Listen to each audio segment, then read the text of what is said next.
Gold Ashanti started the Auditions Gold Jewelry Design Competition in 1999, which exists for the purpose of pushing the boundaries of jewelry design in important markets. If gold jewelry does not keep pace with global design trends and does not remain fashionable and relevant to consumers, people will just stop wearing it. So the idea behind auditions is to create an audition in gold through which designers present work to us in South Africa, in Brazil, in India, China, and the Middle East. Give gold a new face, a sexy face, and a face that a consumer will want to connect with going forward.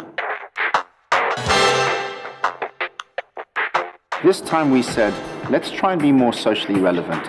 Let us try to cover broader ground in terms of both the entries we will get, the designs we will get, but also the kind of people to whom this collection can speak, because it covers greater social ground. We went to brainstorm because we were looking for a small agency which could deliver a unique product to us and work very closely with us. It's something that really excites us to be involved in an entire long process like branding the idea of gold, which this campaign is largely about.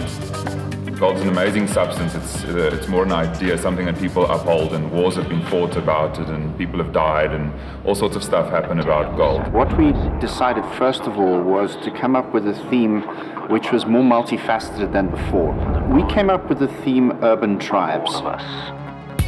Nowadays, people are not as stratified according to the tribe or the class that they're born into, but it's more voluntary. So that was exciting for us. People can choose a tribe, people choose a tribe to belong to, and that is who we wanted them to start designing gold jewelry pieces and accessories for. What was a natural creative evolution of the concept was to try and look at the urban tribes and turn it into something that would inspire and sort of resonate with the entrants and then potential people, so there's more longevity to the idea. So we looked at the idea of superheroes and what are the core powers, if you will, of certain superheroes. And we tried to say, well, okay, the gold aspect, that's obviously key to the whole concept. How can we infuse the idea of gold into a superhero? So we looked at various kinds of superheroes, and the natural evolution then moved us into film noir, being the classic idea of crime, the classic idea of mystery, and the combination of the two seemed to gel very nicely as a creative idea.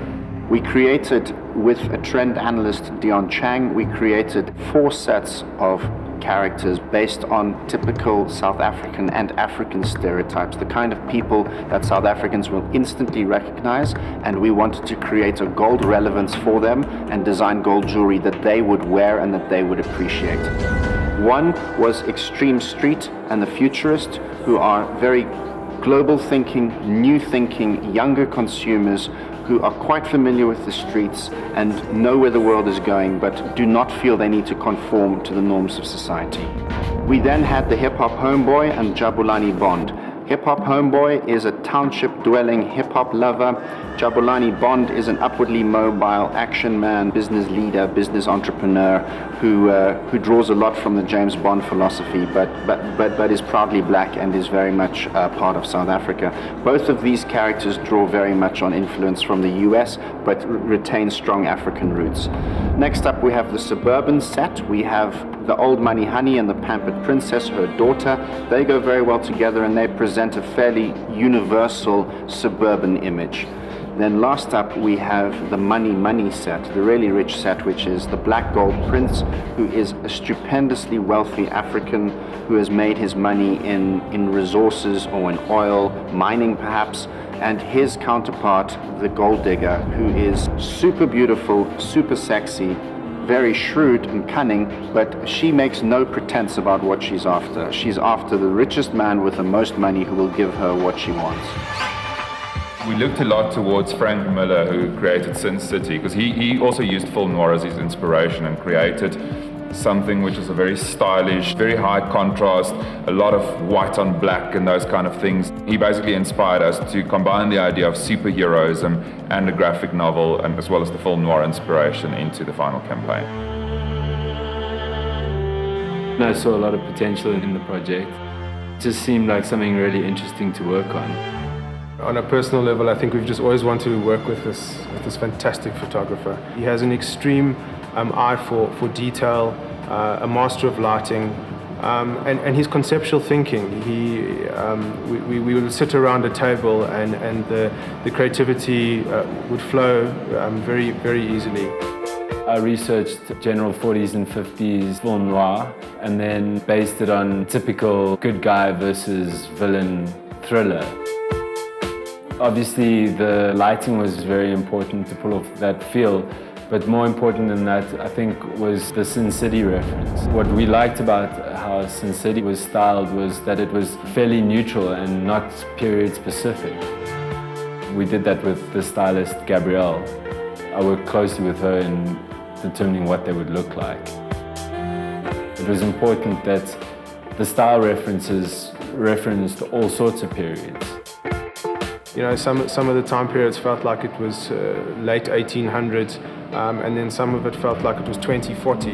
And I think the black and white treatment and the styling and the all-round idea added to this timeless quality, which was I think very successful to work with, which many people in the audience could resonate with, irrespective of what age group you fell into. The biggest problem for me was to find one location that we could do 75 final shots in. It was a concern from their point of view in terms of security because the pieces were worth a lot of money and couldn't just leave the location or be unguarded on location, so that became like a logistical problem for us. Mark had suggested we check out the Anglo offices and go scout around there to see if there's anything.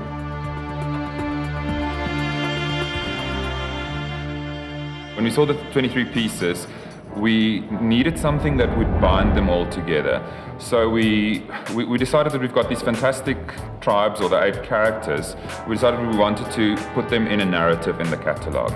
We took the idea of the graphic novel a little bit further. We got some amazing writers involved. So together with Ross, the story was developed around the setting, which is the Anglo Gold headquarters. We literally had to plot the story to fit into all the right kind of available scenery that we could use as a backdrop. In terms of the style of shots, it needed to look like it was still frames out of the film. I think it worked amazingly.